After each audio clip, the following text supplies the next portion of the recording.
Baltimore Ravens preseason football returns today. They take on the Philadelphia Eagles, and we talk about preseason battles to watch and so much more coming up next here on this episode of Locked On Ravens.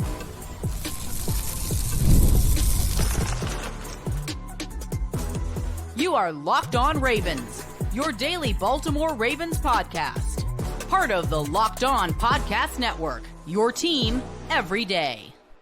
Welcome into another edition of Locked On Ravens. We are your daily Baltimore Ravens podcast, and I'm your host, Kevin Ostreicher of Ravens Wire, here with you on the Locked On Podcast Network, your team every day. Thank you so much for being here today and making Locked On Ravens a part of your day and your first listen each and every day. Free and available for you on all podcasting platforms in video form, audio form. It's the same show, however you decide to watch or listen. Today's episode of Locked On Ravens is brought to you by LinkedIn. LinkedIn helps you find the qualified candidates you want to talk to faster. Post your job for free at linkedin.com/LockedOnNFL. That's LinkedIn.com/LockedOnNFL to post your job for free. Terms and conditions apply. It has been a long off season, but football is officially back for the Ravens. They take on the Eagles today, and here to talk about that with us and more is Jeff Zrebiec of The Athletic. And Jeff, I know last time we spoke, it was before the AFC Championship game, and we are far past that. It's a much different team now, different coaching staff, but all the less, the Ravens are looking to avenge that and hopefully bring another Super Bowl back to Baltimore. Yeah, I think this is just another step to that process. For the most part, I think training camp has gone as they had hoped. You never want to see any injuries, but that's just not reality. You're going to get injuries. I think a big talking point was how they were going to reload defensively and some of the young players, how they would look that are going to be filling into bigger roles defensively. I think so far so good on that. In that front. And, there's some stuff they still have to figure out. That's why the preseason is going to be really interesting. Yeah, and I think there are plenty of battles to watch, and they didn't necessarily go out there, Jeff, at least in the first part of the offseason, and just replace everybody they lost with veterans. And that's not really what they do anyway. That's not their approach. They signed Derrick Henry, they sit back, they let the market develop a little bit, and now they've started to make a couple of moves. But when you talk about battles, I think the big one everybody's looking at is on the offensive line. They lost 60% of their line this offseason with really quality players. Kevin Zeitler, Morgan Moses, John Simpson all leaving.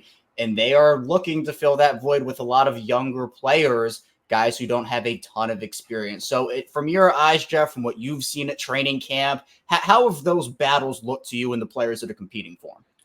Yeah, I think the biggest surprise, Kevin, and, I got to be careful what I say because we're not allowed to, say who's been working with this team, that team, who's been getting reps here or there. So I got to be careful there. But I can say what, John Harbaugh has been asked about. And, what has kind of surprised me a little bit is there really hasn't been much evidence of a competition whatsoever at the guard spots. I mean, John Harbaugh said it himself. They want to give Daniel Faalele the first opportunity there and a long look at right guard, and he's still getting a look. And I would suspect he'd play a lot of snaps in this preseason opener.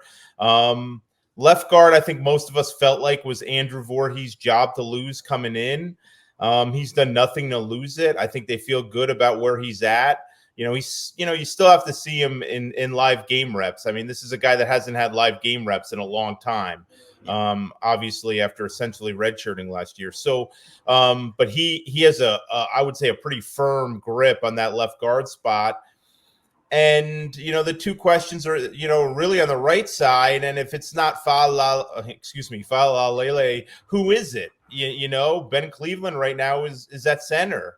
And, by the end of the camp, he'll wind up taking far more reps at center than he will at right guard. And, right tackle, I think, has been pretty set in stone. The battle between Patrick McCary and Roger Rosengarten. And, that's really just more of a decision. I mean, if Roger Rosengarten looks the part and he looks like he's holding up in the preseason games, I mean, it's just going to be kind of about his functional strength and can he anchor, and if he shows that in the preseason, I think it's his job to lose.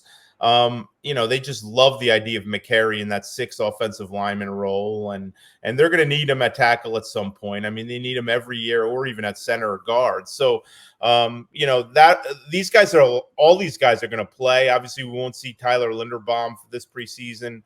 I wouldn't even put it past them to play Ronnie Stanley in one of these games, just because I think there's a clear effort here.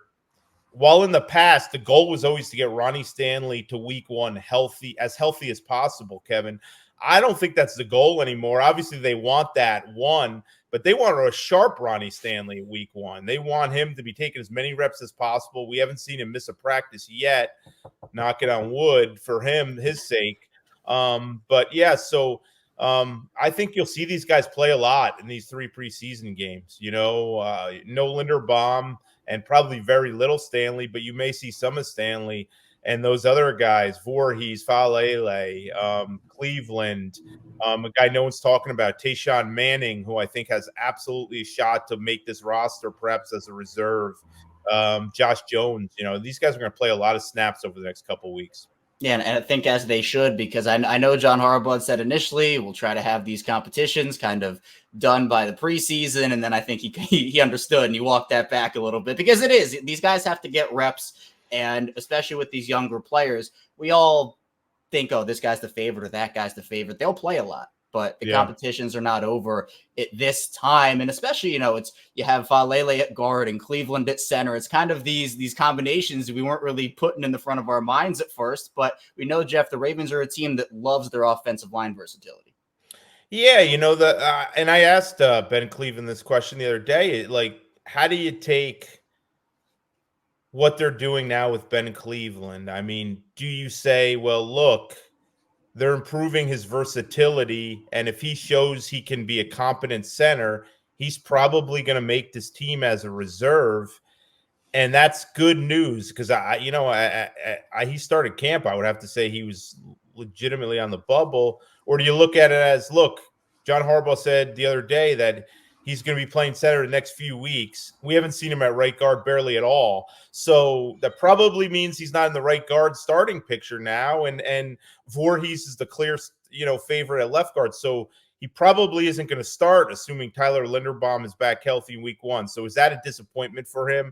Or do you take it as, look, he's shown he belongs on the team. He's going to be a valuable reserve who can play, 3 or 4 spots. You need those guys too. So that's where the interesting call is. I mean, and I've gotten a little of this on X or Twitter, whatever you want to call it. I think people say, well, you can't take too much from the reps over the first couple of weeks, because we've all seen in past training camps them kind of, like, even last year, Saleh got like 2 weeks as the first team, and then we didn't see him again other than in practice. Didn't even play in that week 18 game that meant nothing. Now he's battling to make the team, and he's firmly on the bubble. So, yeah, they can make changes like that, but this is a little different situation. They need to figure out 3 different spots, and they've been clear. You're probably going to have 3 first-year starters along the offensive line. So the earlier that's decided, the better. So I think you put more stock than usual in what we've seen in terms of the reps and who's playing where, both, in the opener against the Eagles and what we've seen through the first 3 weeks of camp. Yeah, and continuity is so huge. I remember, Jeff, I think it was either 2021 or 2022 when the Ravens had a set. I think they just brought in Kevin Zeitler, and he had to miss time, and Stanley was still recovering from the ankle injury, and Bradley Bozeman had to miss time. They just could never get continuity on the line in training camp, and I think it did impact their level of play because they were running through so many different offensive line combinations. But moving to the wide receiver battle, Jeff, I think obviously Zay Flowers, Rashod Bateman, Tez Walker, Nelson Aguilar, those guys are all locks. And Deontay Hardy, if you believe, he's going to be a big part of their special teams game this season. They want to use a wide receiver spot on him. And that's already 5 guys. If they keep 6, if that's what they decide to do, it's guys like Tylan Wallace. They just brought in Russell Gage. Dayton Wade has made headlines for himself. Malik Cunningham switching over from quarterback to wide receiver. What do you kind of make of that 6th wide receiver spot? Because I think those are a lot of the guys we're going to see this preseason. Yeah, it's a great question, and I was glad you kind of prefaced it by saying if they take 6 wide receivers. I know, this is a wide receiver crazed fan base, and if they only go 5, It'll be the worst mistake they've ever made. This, that. They don't have enough wide receivers. They don't care about receivers. Isaiah Likely is a receiver, essentially. I mean, that's how they view him. So, you could say they only have 5, but then they have 2 pass-catching tight ends that they like. And, they're obviously going to try to get Justice Hill involved in the pass game too. But, you'd have to say if they take 6. And again, but everything I've heard, Deontay Hardy is going to be the returner. But at some point, he's got to practice. And he's been back on the field the last 2 days, but it's been basically for warm-ups, and then he's inside. So that means he's obviously not playing against the Eagles.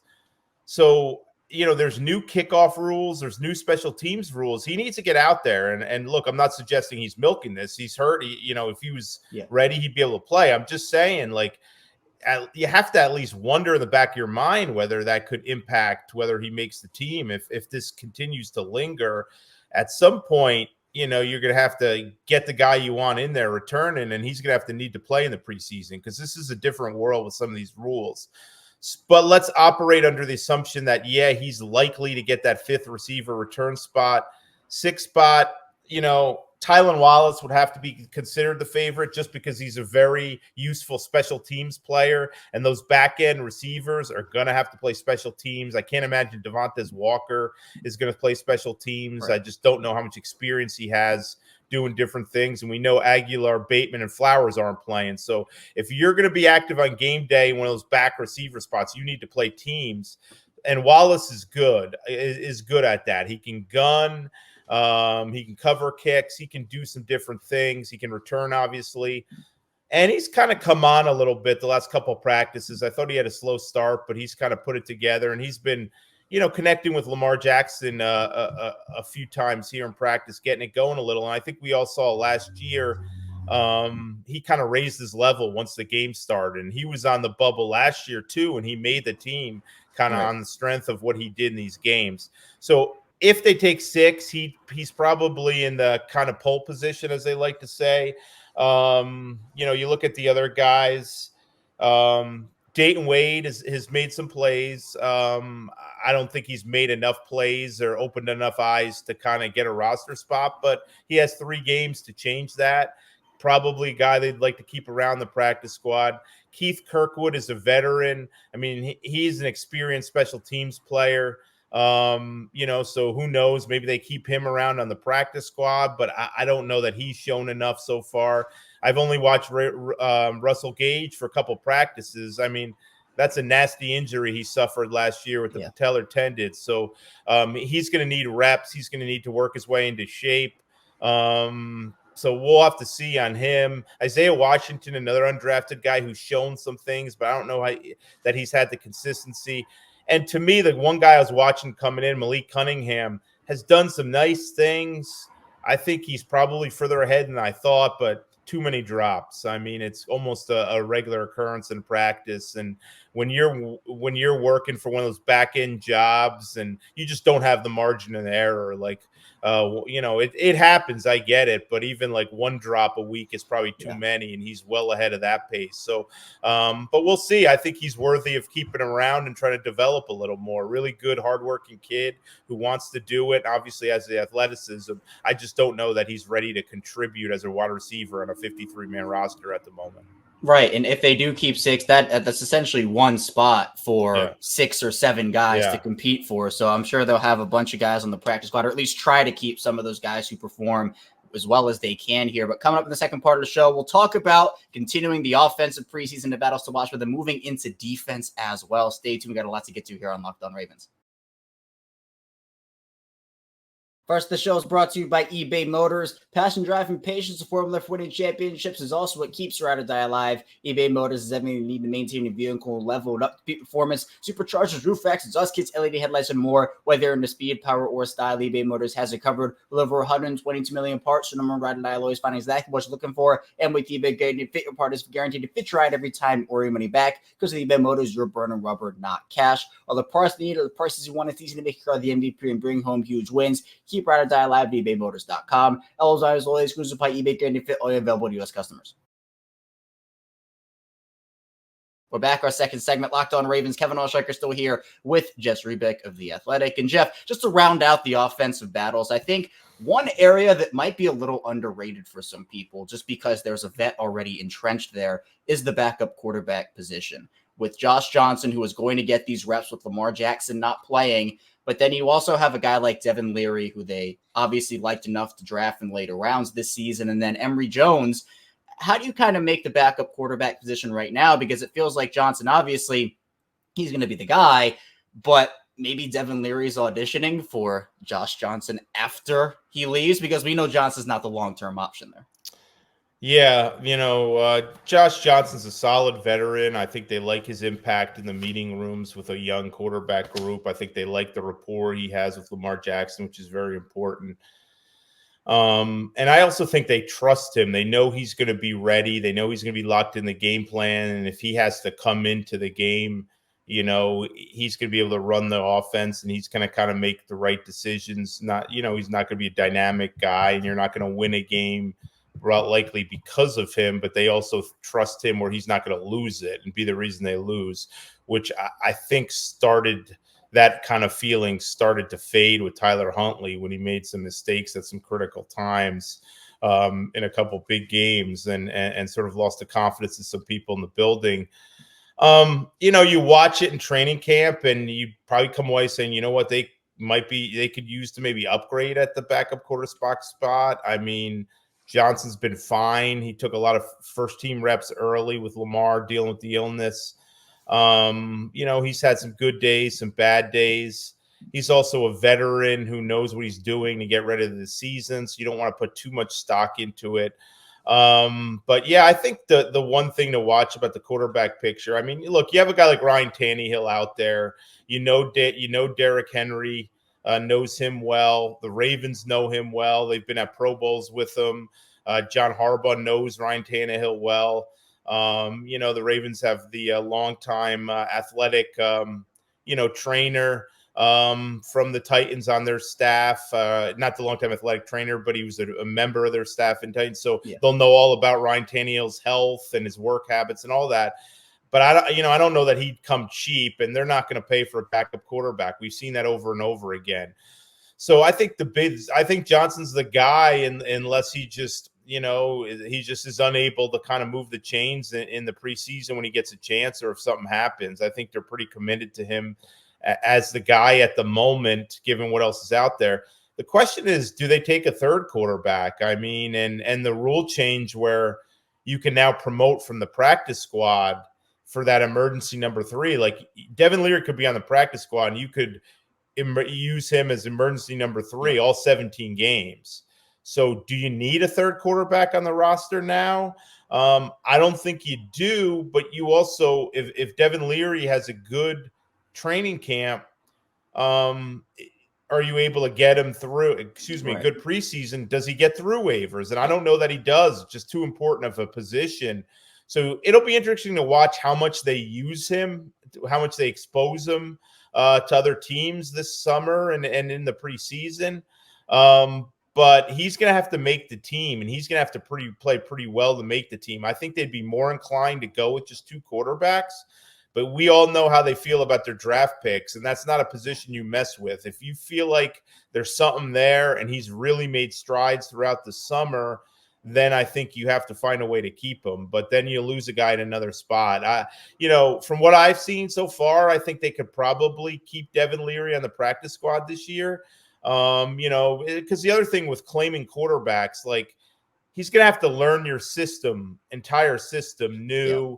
So is another team going to claim him at that late in the game, and when he doesn't know their offense and use a 53-man spot on him? Who knows? I mean, it would probably take a rebuilding team that's not really into winning games and is willing to take a developmental guy as their number 3. But I think the decision kind of rests with how well Devin Leary plays, because if he struggles, I think they'll probably feel pretty comfortable that they could get him on the practice squad and continue to develop him, because he has a lot of arm talent, and they do think he could be a good developmental backup quarterback.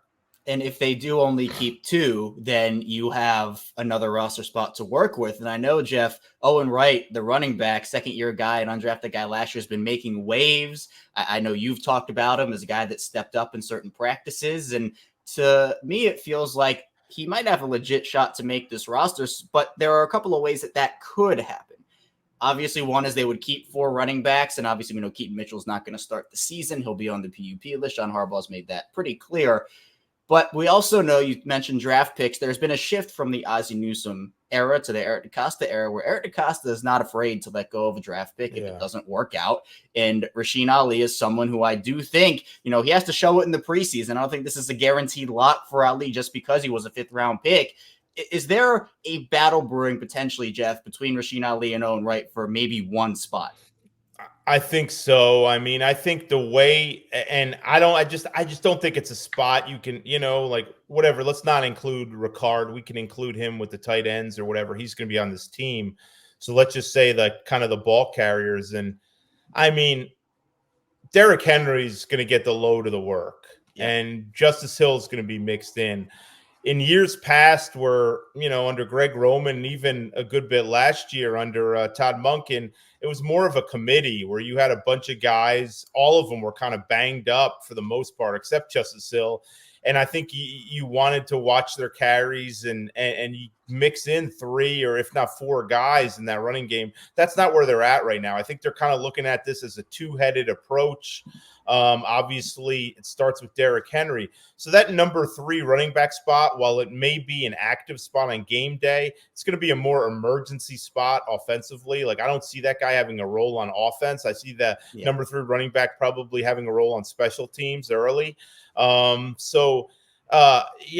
Keeping 4 would just be too much. So, you look at it, and we won't see Keaton Mitchell for a couple months. I mean, it's not where, he's not a guy that's going to be back the first half of the season. So you need to find that guy. It's not like they're just holding the door for a couple of weeks and then Mitchell will be coming through it. It's going to be a while. So they do need to find a number 3 running back.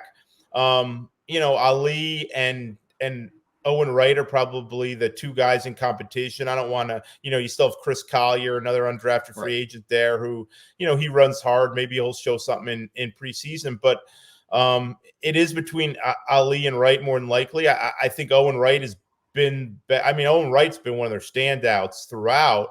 And this is after he had a really good OTA session. I mean, John Harbaugh was talking about him on day 1 of training camp, how he kind of went up to him and said, you know what, you've really improved. You've really put yourself in the mix here. I don't think that's lip service. And as you mentioned, in years past, okay, you could just, he was a Ravens day 3 draft pick, put him on the roster. I don't, as you mentioned, they're not there anymore. And in fact, Kevin, I think they've cut or traded 3 of their last 4 rookie 5th-round picks. Yep. Caillou Kelly got cut last year, if I recall. Yes. And then you had the Ben Mason and Sean Wade draft. Was Sean Wade the cornerback? I think it was Sean Wade. Yeah, it was. From Ohio State. So, and he got traded. Mason got cut. So, you're not just going to be on the team because you were picked in the 5th round. I do think I've liked what Ali's shown with his hands. He's made some catches, like just been a couple of wheel routes where he's made plays on the sideline. He had 1 fumble, and of course that kind of regurgitated some negativity because he had that problem in college. But look, it's been 3 weeks into training camp. You're not going to destroy a kid for 1 fumble. It's not like he hasn't done anything right. Or not, it's not like he's done everything wrong and he's played poorly. He really hasn't. I just think Owen Wright has really taken a next step. And Owen Wright has been here now for a year. He was on the practice squad all year. I think he was active for 1 game, even if he didn't get any carries. So he knows the system. They know him. They've seen right before their eyes how much he's improved. So while I'd still give Ali a little bit of the edge, just because sort of like, the assets. And I also think you have to look, they may 1 or 2 guys, I think they would walk away from draft picks, but they're not going to cut 3 or 4 draft picks. And you got questions about Leary, you got questions about Ali, Nick Samak. I don't know that he's on this team right now. And then you got questions about Sanusi Kane, just because they're so packed in the secondary. So they're not going to get rid of all those guys. I mean, Eric DeCosta, you need some of these rookies to kind of develop and stay in. So that couldn't to play. I would say Ali's the favorite right now. But heck, if Owen Wright goes out there and really plays well, I mean, you may not see Hill or Henry in this preseason. Maybe Hill a little bit, but it's going to be those guys' show. It's going to be Wright, it's going to be Ali, and it's going to be Collier. So they'll get opportunities to kind of state their case. Yeah, a big preseason ahead for the offense. We will be talking defense in the final part of the show and also who has stepped up at practice dates. We've got a lot to get to still on Locked On Ravens. First, the show is brought to you by LinkedIn. When you're hiring for your small business, you want to find quality professionals that are right for the role. That's why you have to check out LinkedIn Jobs. LinkedIn Jobs has the tools to help you find the right professionals for your team faster and for free. And for me, I've had a ton of great experiences over on LinkedIn, whether it's finding jobs, networking, connecting. LinkedIn has it all. LinkedIn isn't just a job board. LinkedIn helps you hire professionals you can't find anywhere else. Even those who aren't actively searching for a new job might be open to finding the perfect role. In a given month, over 70% of LinkedIn users don't visit other leading job sites. So if you're not looking on LinkedIn, you're looking in the wrong place. On LinkedIn, 86% of small businesses get a qualified candidate within 24 hours. Hire professionals like a professional on LinkedIn. 2.5 million small businesses use LinkedIn for hiring. Push your job for free at LinkedIn.com/LockedOnNFL. That's LinkedIn.com/LockedOnNFL to push your job for free. Terms and conditions apply. And this show is sponsored by BetterHelp. For me and a lot of other people, there are self-care non-negotiables. Maybe you never skip leg day or therapy day. When your schedule's packed with kids' activities, big work projects, and more, it's easy to let your priorities slip. Even when we know what makes us happy, sometimes it can be hard for us to make time for it. But when you feel like you have no time for yourself, non-negotiables like therapy are more important than ever. And therapy has so many different benefits, whether it's learning positive coping skills, how to set boundaries for yourself. It can empower you to become the best version of yourself. And it isn't just for those who've experienced major trauma. It's for everyone. If you're thinking of starting therapy, give BetterHelp a try. It's entirely online, designed to be convenient, flexible, and suited to your schedule. All you have to do is fill a brief questionnaire to get a match with a licensed therapist and switch therapists anytime for no additional charge. Never skip therapy day with BetterHelp. Visit BetterHelp.com/lockedon today to get 10% off the first month. That's BetterHelp, HELP.com/lockedon. We are back rounding out Locked On Ravens with Jeff Zrebiec. I am Kevin Ostreicher. And Jeff, I know on the defensive side of the ball, there was a lot of turnover as well with Patrick Queen now gone, Geno Stone, Jadeveon Clowney, etc. And they're relying on a bunch of young guys to step up and fill those voids. When you talk about the pass rushers, defensive linemen, outside linebackers, and even we can throw the inside linebacker competition in this conversation as well, with obviously Trenton Simpson being the big guy who everybody's watching there. How do you think this front seven has performed in training camp? And are there any guys you have an eye on who you think need to have a big preseason? Yeah, I think it's been tough at outside linebacker just because there's been so many moving pieces, like Adisa Isaac just returned to practice this week, but he's still he's not at the stage where he's ramped up enough to do full team. They signed Quincy Roach, and 2 days later, he's already out of practice. We haven't seen him since. Oweh's kind of been the constant. He missed the one practice, but he's been terrific in camp. Slowed up a little when the pads came on, but he's raised his level in recent days. I think he should have a pretty solid year. You know what you're going to get from Kyle Van Noy. And then the other guys, it's kind of been flashes. I think the guy, and I would say this isn't just, the positions you mentioned. I'm not sure that there's another guy that needs to have more, a better preseason, and not necessarily just to make the roster, but just for his own confidence, is David Ojabo. And, there's just so much negativity from the outside on him just because, he's a second round pick. He's only played in 5 games.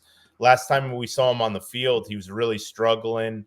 In last preseason, he kind of wasn't able to beat like second and third string tackles, which was concerning. So, look, I think with David Ojabo, I know people don't want to hear it, but we are talking about a guy who's 8 months removed from a ACL surgery. So the way I kind of put it, when I looked at guys who you're going to watch tonight, I think he still feels like he's feeling his way a little bit. Knock it off Russ, feeling his way. You see him make a couple plays. I mean, he's been really active against the run. You've seen him get in the backfield a few times, but you still want to see him just kind of take over a practice where he has 2 or 3 straight pass rush reps where you're like, wow, there's the David Ojabo we watched at Michigan. Haven't seen that yet. So this preseason is big for him. I think I think he's one of the more important players to watch this preseason because they need one of these outside guys to step up. As I said, I think you know what you're getting with Van Noy. I think you feel pretty good at where Odafe Oweh's at. I don't know where he winds up in sacks, but could Odafe Owe be an 8 to 10 sack guy this year? Yeah, I think he could. He's good enough. I mean, his metrics suggest he should have been there last year. He just needs to convert some of these almost sacks into sacks. But where is that third and fourth guy? Is it Tavius Robinson? Is it a Jabo? Do they go out and get somebody? Does Isaac kind of prove a quick study once he gets on the field? I haven't seen Adisa Isaac rush the passer. The first practice I was at in the rookie minicamp, he was on the sideline because he had tweaked his hamstring even before the draft, and it just got kind of tried to play through it, and that didn't help, and it kind of set him back for the rest of the offseason. So they just need to figure it out and get one or two of those guys. I'm not talking about to be a double-digit sack guy, but if you could get one of those guys into a weekly contributor where at the end of the year they're getting 5 or 6 sacks and a bunch of pressures, I think they'll be okay there because I do like where they're at in the interior. I think you could see them move around Justin Matabike a little, maybe work him on the edge a little bit. I don't know that anybody has opened up more eyes this training camp than Travis Jones. I think he'll play a ton. I think you'll see a significant snap uptick, even with Michael Pierce on the roster. Broderick Washington looks like he's fired up and ready to have a bounce back year. They have some guys, so in general, you feel pretty good, but, they just need a couple of these young edges to step up. Yeah, and I think that's where even the loss of Jadeveon Clowney will probably loom pretty large, especially early when these younger guys are trying to figure it out. And to your point, Jeff, with the Jabo, coming out of Michigan, he has pass rushing moves. We know he has talent, but he came out a little bit as a project and said, there's some refinement that needs to happen. And he's gone on and he's essentially missed almost 2 full seasons. Yeah. And that's a lot when it comes to just a guy that already needed reps, missing out on those opportunities. It does set a guy back, like you kind of talked about with Adisa Isaac and what happens there. But in the secondary, I think there are a lot of players to watch. I mean, I think that most of their roster spots are set here and there. I think really when you talk about positional battles, the news of Arthur Millette going down with the knee injury, that will obviously be a big blow to the defense as long as he's out.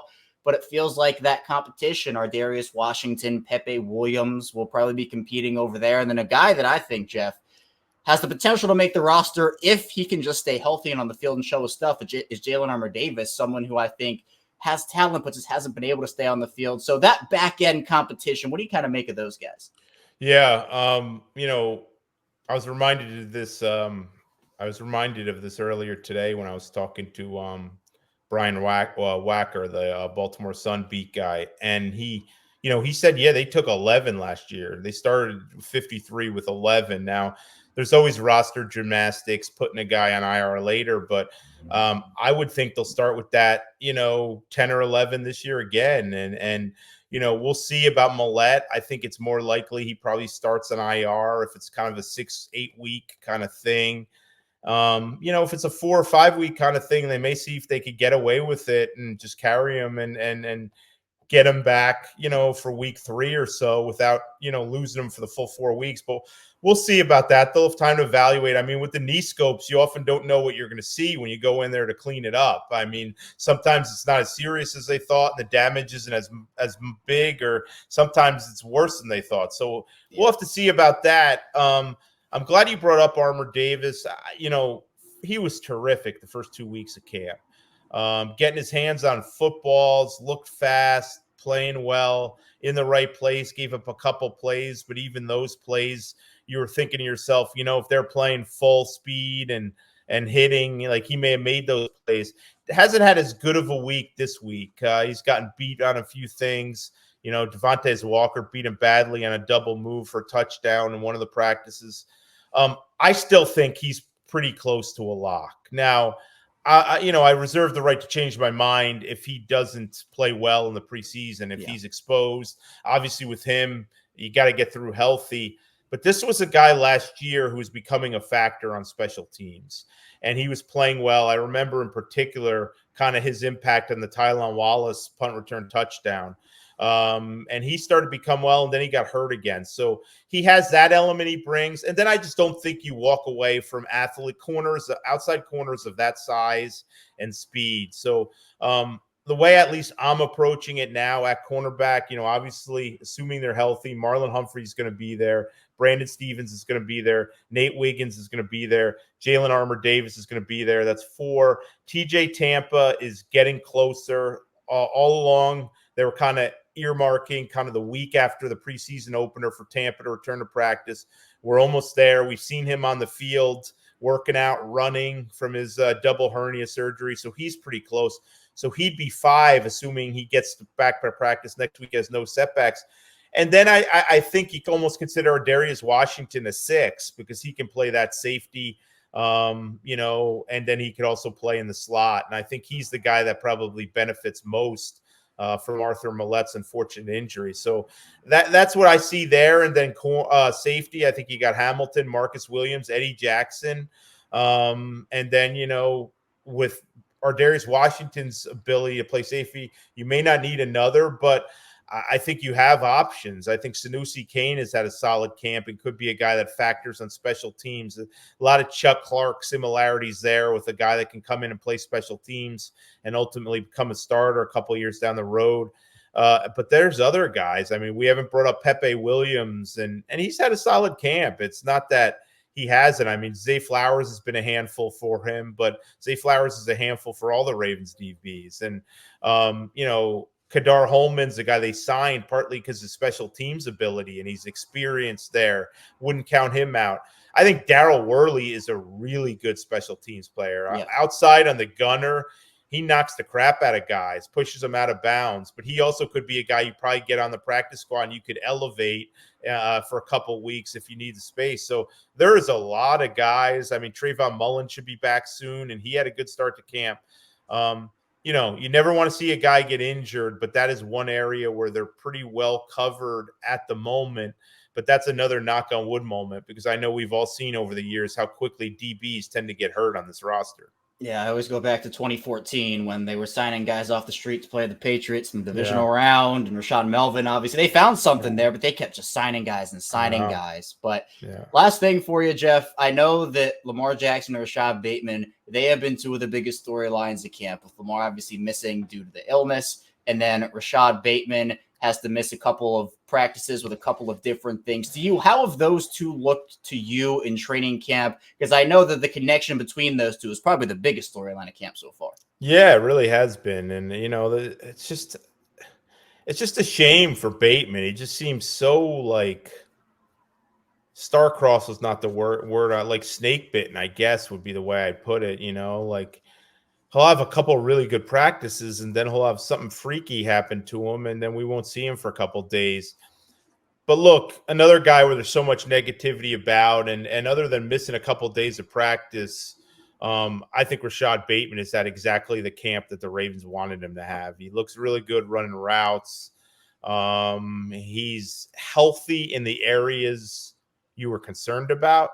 I think you never want to see a guy get hurt, but if it's ribs or midsection, you feel a lot better about that than you do with the legs and the knees and the feet. I mean, for a receiver. So, I haven't heard any concern about Bateman's health. I don't see him playing much in the preseason anyway. And if Lamar's not out there, does he need to, So, but I think in the recent practices, there was starting to be a real connection there. And what I see that I think that's most encouraging is an effort to get the ball to Rashod Bateman. And I think they need to make that a habit in preseason so it carries over to the game. So that's why when Lamar is missing the first week because he's ill or not going to the OTAs, and then Bateman missed some OTAs and now he's hurt. I mean, it just feels like these 2 can't get on the field at the same time for any length of time continuously, which has been a bummer. But when we last saw them together, there was a real effort being made to get Rashod Bateman the ball. And I think that is a good sign. I think, they need to develop that confidence and rapport with each other. And I think they need to make a habit. And I'm including offensive coordinator Todd Monken to not let, Bateman disappear. He's too talented of a guy. You know, all the Rashod Bateman haters, I get it. He hasn't been productive at times. He's been his own worst enemy at times. But you can't go out there to watch a Ravens practice and watch that dude run routes and separate and make catches and not say, you know what, this guy is freaking talented. He is talented. Now, he's just got to all put it together. A lot of people have to have their hand in that. He has to be healthy. A lot of it's on him. Some of it's on Lamar, Monk, and all that. So, I think they're looking forward to getting him on the field and continuing that. But like David Ajabo, Rashod Bateman needs to have some good things happen. And I think I think he could ride that wave a little bit. I'm not saying he's lacking confidence, but I think he could use an extra boost of confidence of having a strong finish to the end, to the off season, and then going into week 1 in Kansas City, knowing he's going to be a key part of that game plan. He's healthy and he's in good form. Yeah, and I think, too, the Ravens have shown that belief. Everybody's gone up on that podium and talked about him. They've been really complimentary of him. They have not brought in anybody to compete with him for that number 2 spot, more so complimentary pieces. And to that point, apparently, as we've been recording this, the Ravens are expected to sign veteran wide receiver Anthony Miller, formerly of the Chicago Bears. So another name to add into that list we talked about earlier, Jeff, of those receivers fighting for maybe one roster spot. Yeah, I think it's a lot of it is just, I don't want to say throwing stuff against the wall, but having as much depth as possible. I know he worked out with them the other day.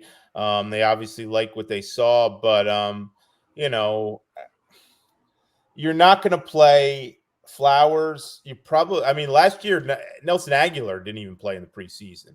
So you may not have 4 receivers throughout the preseason. Deontay Hardy's obviously not playing either. So, he'll play when he's healthy. He's not there yet. So that's a lot of guys out, and you need guys to throw the ball to. You need receivers to practice. You probably see a veteran receiver wind up on the practice squad last year like Laquan Treadwell did. There's space for that. There's space for guys to play and just to get a look and give guys opportunity. Yeah, and this is the time to be able to go out there, sign guys, see what they have. Yeah. And the practice squads being expanded really helps a lot of this too, with them being able to have 18 players on it. But Jeff, really appreciate your time. Thanks so much for hopping on. Please tell people where they can find you and what you're working on as the preseason gets going here. Yeah, I appreciate it, Kevin. It's always great talking to you. I'm at The Athletic, obviously, and right now we're still sort of in the camp observation phase. I think that's what readers want to hear about, want to read about. And, practice, I don't think everyone knows this. Training camp doesn't go all the way up to week 1. It ends pretty soon, and then they go to regular season phase. And regular season phase for reporters means only 30 minutes of open practice and not really seeing a whole lot beyond warm-ups and special teams. So these are opportunities to really write about practice, write about guys, analyze what we're seeing throughout the practice. So that's always fun to do. I'll have a roster projection, 53-man coming down the pike after the first preseason game, a couple days after that, once we kind of get a good idea of game reps. And I got some good features, profiles I'm working on too. This is a fun time to talk to some people, to get to some people. And, it'll be a cool season. You can't ask for more than the team you cover to be, very relevant and have a fired up fan base. And I don't take that for granted every year. Yeah, absolutely. Hopefully Baltimore will be able to realize their goal of getting to a Super Bowl, but obviously they have a long way to go before that. So the links to all of Jeff's work in the description down below. Be sure to check all of it out. Jeff, again, really appreciate you for taking the time. And thank you to everybody for listening today to Locked On Ravens. We'll be back here later tonight with a post-game episode right after the game, reacting to everything that happened in week 1 between the Ravens and Eagles in the preseason. Stay tuned. I'll see you right back here tonight on Locked On Ravens.